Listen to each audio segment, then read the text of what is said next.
C'est cette expression-là. Donc ça fait 2x moins 3 sur x moins 3 moins 1. Donc du coup, ça fait plus 1 sur maintenant x moins 2. Ce qui est égal à la limite lorsque x tend vers 2 par valeur inférieure de quoi? Je rends les deux premières et le numéro, enfin la fraction en haut, comme le dénominateur commence c'est x moins 3. X moins 3, ici j'ai 2x moins 3. Multiplié par x moins 3, ça fait toujours x moins 3. Sur maintenant x moins 2. Ce qui est égal à la limite lorsque x tend vers 2 par valeur inférieure de quoi? En haut déjà ça fait 3x moins 6 sur x moins 3 multiplié par l'inverse de la deuxième fraction qui fait 1 sur x moins 2. Donc du coup ça fait limite lorsque x tend vers 2 par valeur inférieure de 3x moins 6 sur x moins 3, pardon, x moins, oui c'est ça, x moins 3 facteur de x moins 2.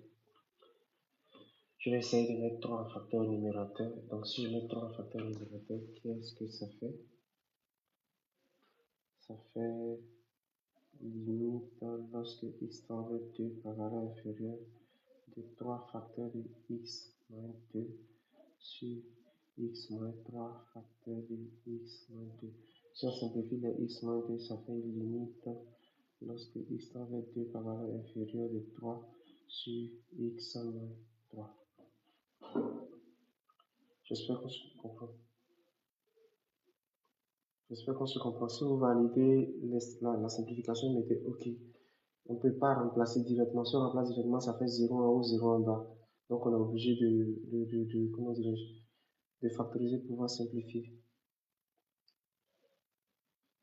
Si vous validez, mettez OK. Si vous avez compris comment la simplifier jusque-là, mettez OK. On va passer à autre chose. C'est bon? C'est bon? Ça peut aller? Merci, Chaco. Donc la limite, ça fait quoi dans les commentaires?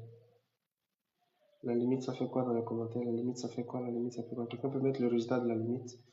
Quand on remplace 6 par 2. Donc, du coup, la limite, ça fait quoi?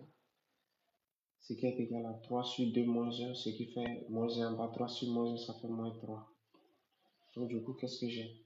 Je peux écrire que limite de f de x moins f de 2 sur x moins 2 lorsque x tend vers 2 par valeur inférieure égale à moins 3. J'ai fini. Je fais maintenant la limite par valeur supérieure. Limite lorsque x tend vers 2 par valeur supérieure de f de x moins f de 2 sur x moins 2 égale à la limite lorsque x tend vers 2 par valeur supérieure de quoi? Lorsque x est supérieur à 2, c'est cette expression qu'il faut utiliser. Donc du coup, qu'est-ce que j'ai au final? J'ai, excusez-moi, il y a une essai pratique ici. Ici, ça me fait x au carré moins x au carré moins x moins 3 moins 1, puisque f de 2 a donné moins 1, donc ça fait plus 1. Plus 1. Sur maintenant x moins 2. Voilà. Donc qu'est-ce que ça fait? Ça fait limite lorsque x tend vers 2 par valeur supérieure de x au carré moins x moins 2 sur x moins 2.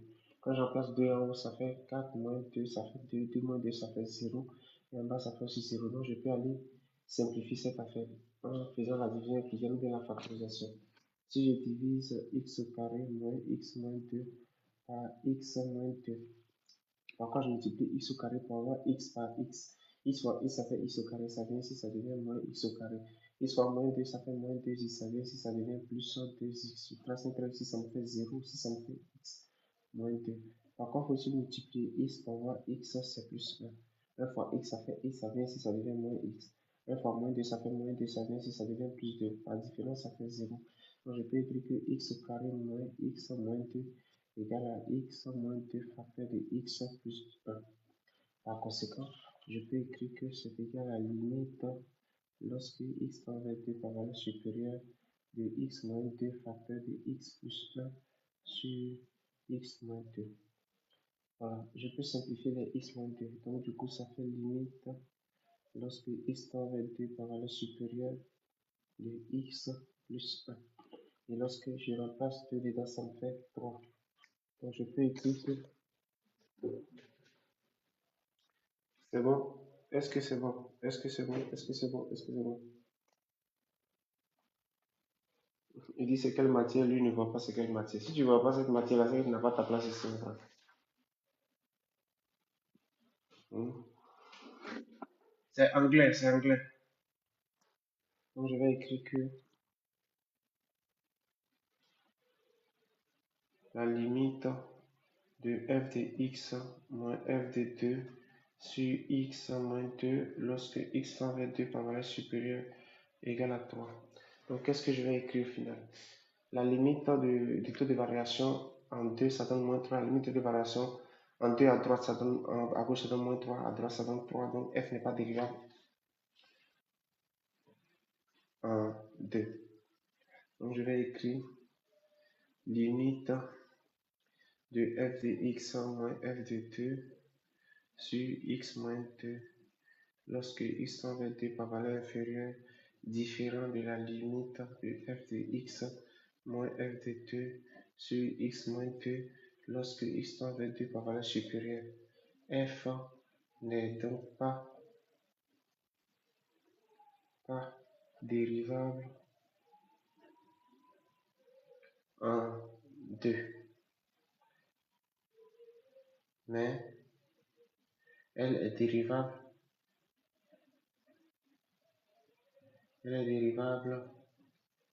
à gauche et à droite en 2. Ça veut dire quoi? Lorsqu'on a calculé la limite du taux de variation à gauche, ça donnait un nombre réel. Et la limite du taux de variation à droite, ça donnait un nombre réel. Vu que les deux nombres réels sont différents, c'est que la fonction n'est pas dérivable en 2. Néanmoins, elle reste dérivable à gauche et dérivable à droite. Donc ça veut dire qu'au point d'assise 2, il y a deux tangentes. Sinon, deux demi-tangentes. Donc on va dire que C de F admet en x0 égale à 2, on va dire demi-tangente. Tangente d'équation de quoi nous avons la demi-tangente à gauche par exemple, c'est y égale à f' indice g de 2 facteur de x moins 2 plus f de 2, ce qui est égal. Le nombre dérivé à gauche m'avait donné moins 3, donc ça me fait moins 3 facteur de x moins 2 plus f de 2 qui donne moins 1, puisque f de 2 égale à moins 1. Donc ça me fait moins 1. Donc du coup, ça fait moins 3x plus 6 moins 1. Donc ça fait moins 3x plus 5. Ça, c'est la tangente à gauche. Maintenant, je vais chercher la tangente à droite. La tangente à droite a pour équation y égale f', le nombre dérivé à droite de 2 facteur de x moins 2 plus f de 2. Le nombre dérivé à droite, c'est 3. Donc, ça me fait 3 facteur de x moins 2 plus f de 2 qui est moins 1.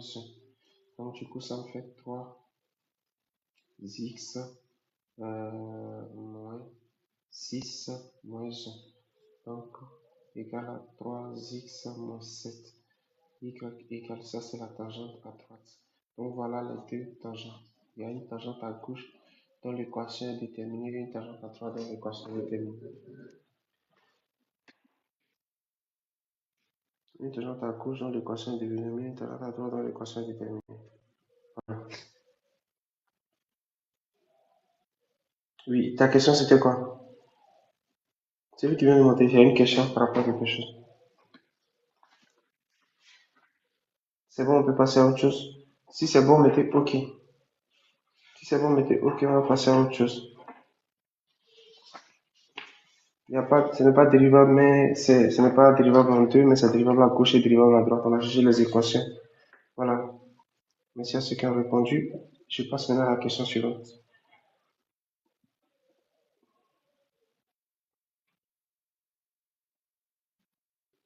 Ok, je passe à la question suivante.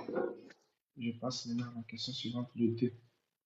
Dans le deuxième cas, nous avons f de x égale à valeur absolue de x au carré plus 3x plus 2. Et puis on dit x0 égale à moins 1. On va étudier la dérivabilité de cette affaire à moins 1. Déjà, on va chercher f de 0. F de 0, bon pardon, f de moins 1 bien sûr. F de moins 1 égale à valeur absolue de moins 1 le tout au carré plus 3 facteur de moins 1 plus 2. Moins 1 au carré, ça fait 1. Ici, ça me fait moins 3. 1 moins 3, ça fait moins 2 plus 2, ça fait 0. Donc, valeur absolue de 0, ça fait 0. Voilà, du coup, ça fait 0. Bien, maintenant, je vais essayer de calculer, donc de rechercher la limite du taux de variation. Là, je suis obligé d'écrire f sans le symbole de valeur absolue. Donc, je vais essayer d'écrire f sans le symbole de valeur absolue. Posons x au carré plus 3x plus 2 égale à 0. Donc, nous avons delta égale à 3 au carré moins 4 facteur de 1 facteur de 2, puisque c'est sous la forme de ax carré plus bx plus c, a égale à 1, b égale à 3, c égale à 2. Donc, du coup, ça fait 9 moins 8 égale à 1. Donc, nous avons x1 égale à moins b moins racine du delta sur 2a, donc ça fait moins 3, moins racine carrée de 1 qui est 1 sur 2 fois 1, ça fait 2. Et nous avons x2 égale à moins 3 plus racine carrée de 1 qui fait 1 sur 2 fois 1, ça fait 2. Donc ici, ça fait moins 3, moins 1, ça fait moins 4 divisé par 2, ça fait moins 2. Ici, ça fait moins 2 plus 1, ça fait moins 3 plus 1, ça fait moins 2 divisé par 2, ça fait moins 1. Donc nous avons les deux racines, donc on peut étudier, on peut écrire f sans le symbole de valeur absolue. J'ai ici, comment on appelle, moins l'infini, j'ai moins 2, et puis j'ai moins 1, et puis ici j'ai plus l'infini.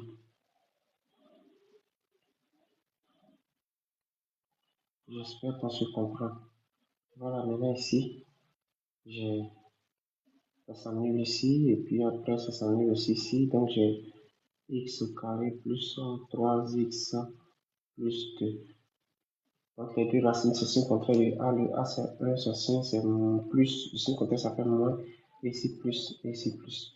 Maintenant f de x. Ici, puisque c'est positif, ça va là sur l'égal à lui-même. Donc du coup, x au carré plus 3x plus 2. Ici, comme c'est négatif, c'est positif, ça va là sur l'égal à lui-même encore. X au carré plus 3x plus 2. Ici, ça s'annule, ici, ça s'annule. Donc, ici, comme c'est négatif, ça va la suite dans son opposé, donc moins, en parenthèse, x au carré plus 3x plus 2.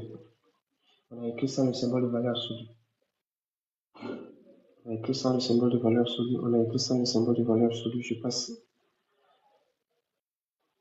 C'est bon, ça peut aller. Ça peut aller sans le symbole de valeur absolue. Donc, je passe maintenant à, comment on appelle? Je passe maintenant à la limite. Donc, allons-y. Limite lorsque x tend vers moins 1 par valeur inférieure de f de x moins f de moins 1 sur x moins 1, ça fait x plus 1. Ce qui est égal à la limite lorsque x tend vers moins 1 par valeur inférieure de... Lorsque x tend vers moins 1 par valeur inférieure, c'est cette expression. Donc du coup, ça me fait quoi? Moins, en parenthèse, x au carré plus 3x plus 2. On est d'accord? Moins 0, puisque ici c'est 0, sur maintenant x plus 1. Ce qui est égal à la limite lorsque x tend vers moins 1 par valeur inférieure de moins. Ici, ça me fait a facteur de x moins x1 facteur de x moins x2, donc ça fait x plus 2 facteur de x plus 1. Moins 0, ça fait 0 sur x plus 1. On peut boire les x plus 1, donc du coup, ça fait limite lorsque x tend vers moins 1 par valeur inférieure de moins 1 parenthèse x plus 2. Lorsque je remplace moins 1 ici, ça me fait moins 1 plus 2, ça me fait 1. Multiplié par le moins, ça fait moins 1. Voilà, je dépose ça. De même, j'ai limite de f de x moins f de moins 1 sur x plus 1 lorsque x tend vers moins 1 par valeur supérieure, mais de ce côté-là. Donc, du coup, ça fait limite lorsque x tend vers moins 1 par valeur supérieure de quoi? De x au carré plus 3x plus 2 moins 0 sur x plus 1. Ce qui est égal à la limite lorsque x tend vers moins 1 par valeur supérieure de x plus 2 facteur de x plus 1 sur x plus 1. Après avoir simplifié les x plus 1, ça fait limite lorsque x tend vers moins 1 par valeur supérieure de x plus 2. Ce qui est égal à 1. Quand j'emplace moins 1, ça fait 1. Donc, qu'est-ce que j'ai? J'ai limite de f de x moins f de moins 1 sur x plus 1 lorsque x tend vers moins 1 par valeur supérieure, différent de la limite lorsque x tend vers moins 1 par valeur inférieure de f de x moins f de moins 1 sur x plus 1. Par conséquent, f n'est pas dérivable puisque le nombre dérivé à gauche est différent du nombre dérivé à droite. Donc j'ai f n'est pas dérivable. Moins 1. F n'est pas dérivable en moins 1. Mais puisque le nombre dérivé à gauche puisque la limite du taux de variation à gauche et à droite donne des nombres réels, c'est que la fonction reste dérivable à gauche et à droite, bien qu'elle ne soit pas dérivable en moins 1. Mais elle est dérivable en moins 1. Maintenant, on va dire quoi? Et comme on appelle C de F admet un min 0 égale à moins 1 de demi-tangente.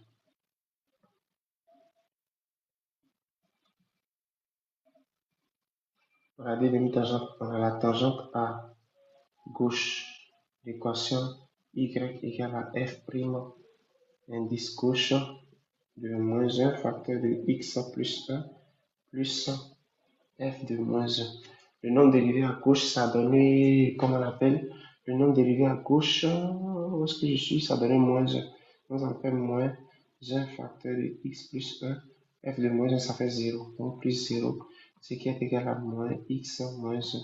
Ça, c'est l'équation de la tangente à gauche.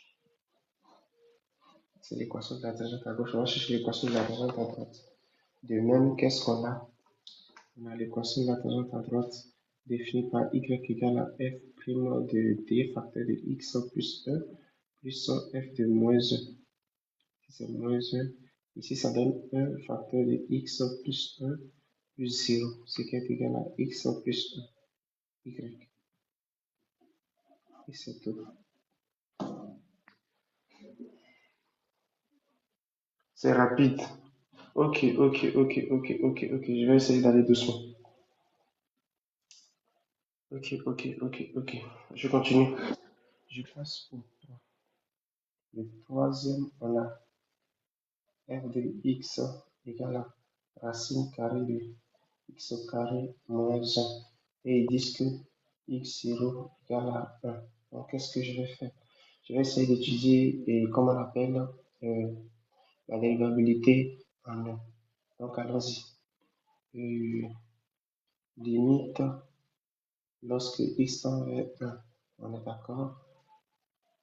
De f de x moins f de 1 sur x moins 1. Bien. Qu'est-ce que j'ai en fait?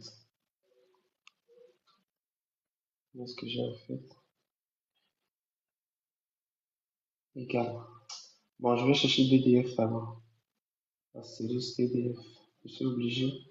X appartient à DDF si seulement si x au carré moins 1 est supérieur ou égal à 0.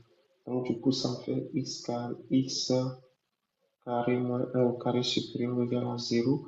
Donc, x moins 1 facteur de x plus 1 supérieur ou égal à 0. Donc, x moins 1 facteur de x plus 1 égale à 0 entraîne que x égale à 1 ou x égale à moins 1. Donc, j'ai ça. X sur moins infini, j'ai moins 1, j'ai 1 et j'ai plus infini. Ici, j'ai x carré moins 1.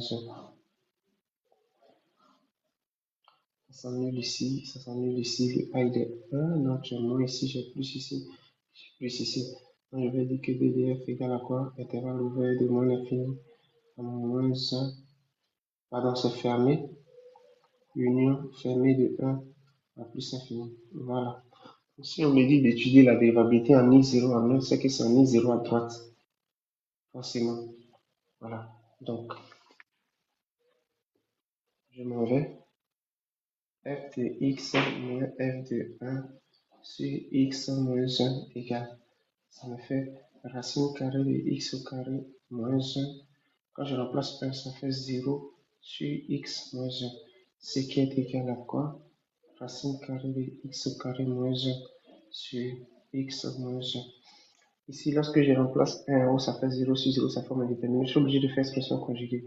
Donc, du coup, ça me fait racine carrée de x au carré moins 1 facteur de racine carrée de x au carré moins 1. On est d'accord? Sur x moins 1, racine carrée de x au carré moins 1. Ce qui me fait en haut x au carré moins 1 sur x moins 1, racine carrée de x au carré moins 1. Ce qui me fait x moins 1 facteur de x plus 1 sur x moins 1 racine carrée de x au carré moins 1. Ce qui est égal, quand on simplifie les x moins 1, ça me fait x plus 1 sur racine carrée de x au carré moins 1. Ce qui est encore égal à x plus 1 fois 1 sur racine carrée de x au carré moins 1.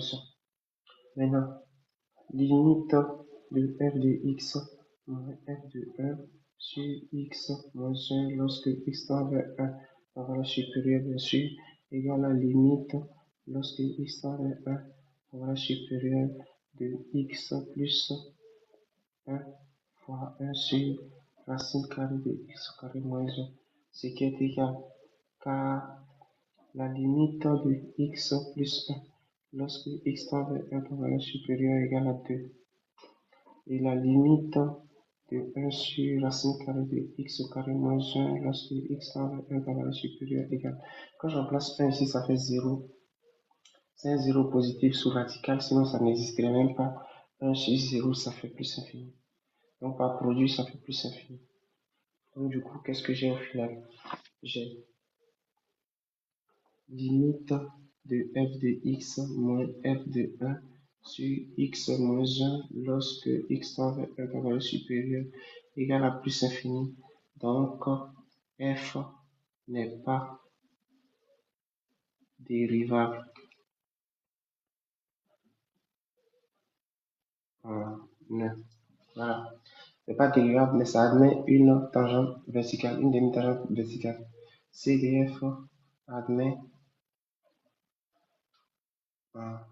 x0 égale à 1, une demi-tangente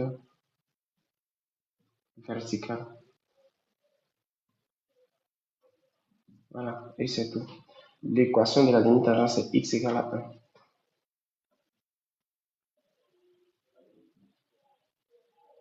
X égale à 1 simplement. Et c'est tout.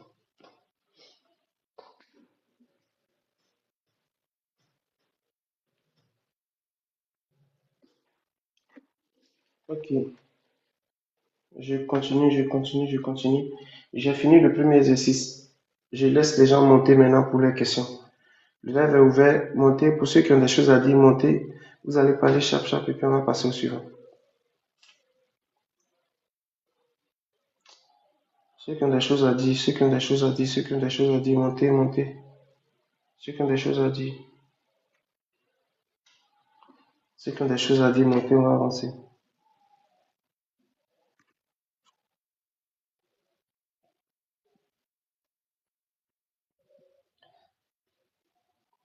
S'il n'y a pas de choses à dire, mettez OK en commentaire, on va passer à l'exercice 2.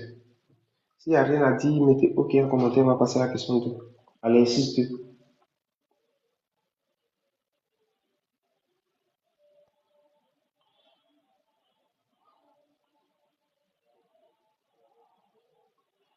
OK, merci. Et Kara, on a vu ton OK. Tu n'as pas écrit plusieurs fois quand même.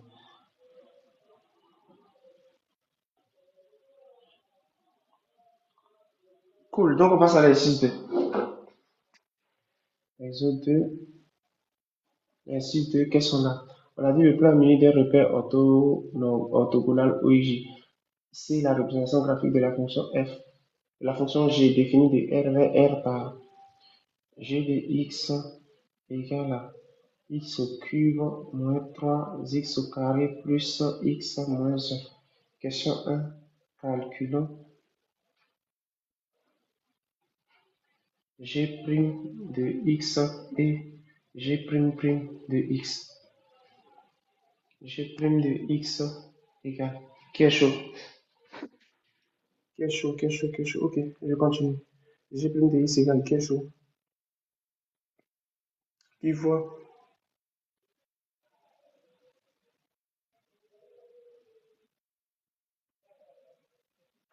G' de x égale. G' de x égale. G' de x égale.